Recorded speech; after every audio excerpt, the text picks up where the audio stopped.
Hello everyone. तो इस part में हम पढ़ने वाले हैं सेंस ऑफ कलेक्टिव बिलोंगिंग के बारे में। तो याद रखिए, ये जो हेडिंग है इसका मतलब पहले समझिए कि लोगों को एक जैसा फील कराना। तो सब लोगों को इवन फील कराने के लिए दो चीज़ें थी। तो पहला था यूनाइटेड स्ट्रगल्स, जैसे कि आपने देखा civil disobedience movement, non cooperation movement, Rowlatt Satyagraha, उससे पहले चंपारण सत्याग्रह, खेड़ा सत्याग्रह, उसके बाद अहमदाबाद सत्याग्रह वगैरह जो मूवमेंट्स हुए और स्ट्रगल्स हुए, उन कारण भी क्या हुआ, तो लोगों में एक यूनिटी हो चुकी थी। क्यों? क्योंकि देखिए, जितने ज़्यादा स्ट्रगल्स हो रहे थे उतने ज़्यादा लोगों का पार्टिसिपेशन हो रहा था। और लोगों का पार्टिसिपेशन इसलिए हो रहा था क्योंकि वो अपना अपना बेनिफिट उस स्ट्रगल में ढूंढ रहे थे कि अगर हम इसमें पार्ट लेंगे तो हमें क्या बेनिफिट होगा। उसी तरह इस बेनिफिट ढूंढने के कारण क्या हुआ, तो उन्होंने एक कलेक्टिव बिलोंगिंग पा ली थी। उसके बाद कल्चरल प्रोसेसेस, ये बहुत इंपॉर्टेंट है क्योंकि इसके बारे में आपको पूछा जा सकता है। तो कल्चरल प्रोसेसेस से कैसे, तो देखिए, ब्रिटिशर्स के लिए इंडियंस कौन थे? प्रिमिटिव, वीक और इनकैपेबल टू रूल देमसेल्व्स। मतलब इसका मतलब ऐसा है कि प्रिमिटिव आप समझिए कि पुराने वक्त के जैसे लोग थे, अंडर डेवलप्ड हम कह सकते हैं। मतलब बहुत पहले स्टोन एज के टाइम पे जैसे लोग थे वैसा माना जाता था इंडियंस को। वीक माना जाता था क्योंकि देखिए हमारी आर्म्स की पावर इतनी ताकतवर नहीं थी। और incapable of ruling themselves.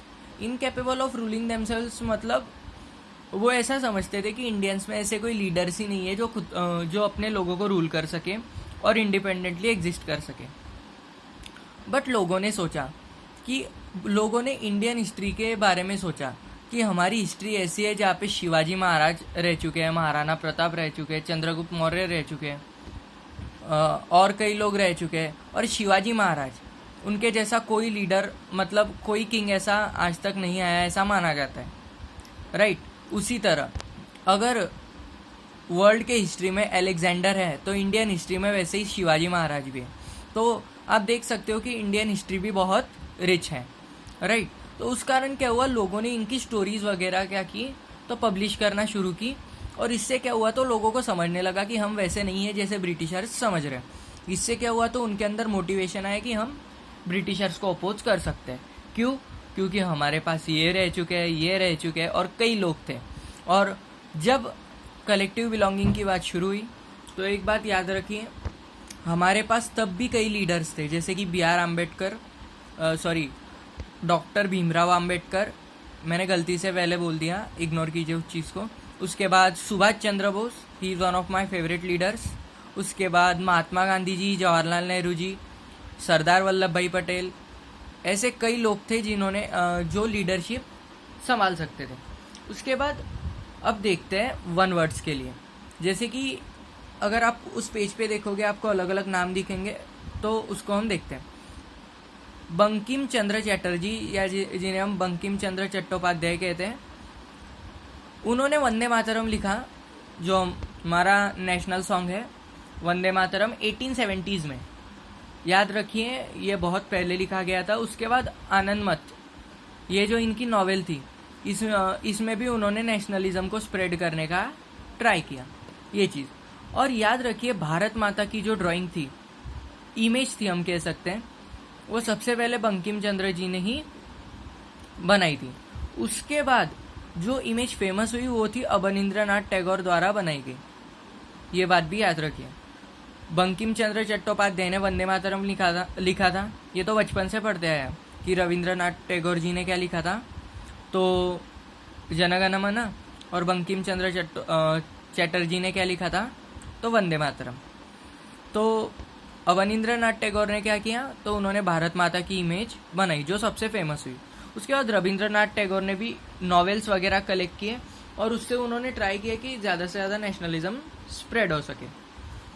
नटेशा Shastri, ये भी इम्पॉर्टेंट है क्योंकि he published 4 volume collection of Tamil folk tales, जिसे उन्होंने कहा था the folklore of southern India.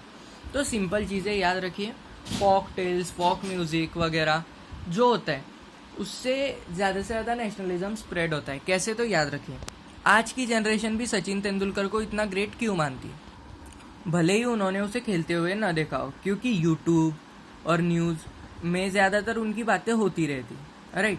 इस कारण उन्हें लगता है कि ही इज़ द ग्रेटेस्ट। उसके बाद ऐसा ही हुआ। उसके बाद 1921 में क्या हुआ था, स्वराज फ्लैग बनाया गया, जिसमें ये ईयर याद रखिए, ये इंपॉर्टेंट है। स्वराज फ्लैग 1921 में बनाया गया, जिसमें 3 कलर थे, ये भी ट्राई कलर था, रेड ग्रीन वाइट, और इसमें एक स्पिनिंग व्हील था, चरखा जिसे हम कहते हैं, और उसका मीनिंग था सेल्फ हेल्प, खुद की मदद, ये बात याद रखिए। उसके बाद स्वदेशी फ्लैग जो था, स्वराज फ्लैग से पहले स्वदेशी फ्लैग था, तो स्वदेशी फ्लैग में क्या था, 8 लोटस थे, मतलब कमल थे, और 8 लोटस मतलब कमल जो थे वो ब्रिटिशर्स के 8 प्रोविंसेस को डिनोट करते थे। जैसे कि हम कह सकते हैं यूपी जहाँ पर आज है, वहाँ पे यूनाइटेड प्रोविंसेस था एक, उसी तरह के प्रोविंसेस जो थे, हर एक लोटस उन प्रोविंसेस को डिनोट करता था, और ये भी ट्राई कलर था, रेड ग्रीन और येलो। तो देखिए, इसमें से आपको सिर्फ 1 मार्कर ज़्यादातर पूछे जाएंगे पेपर में, जैसे कि बंकिम चंद्र चटर्जी ने क्या लिखा था, उसके बाद अवनींद्रनाथ टैगोर ने क्या लिखा था, उसके बाद नटेशा शास्त्री जी के बारे में पूछ लेंगे, नहीं तो स्वराज फ्लैग के बारे में पूछ लेंगे, कब बना था, या फिर उसके कैरेक्टरिस्टिक्स के बारे में पूछ लेंगे। So I hope you love the video. Keep watching, keep liking, keep subscribing.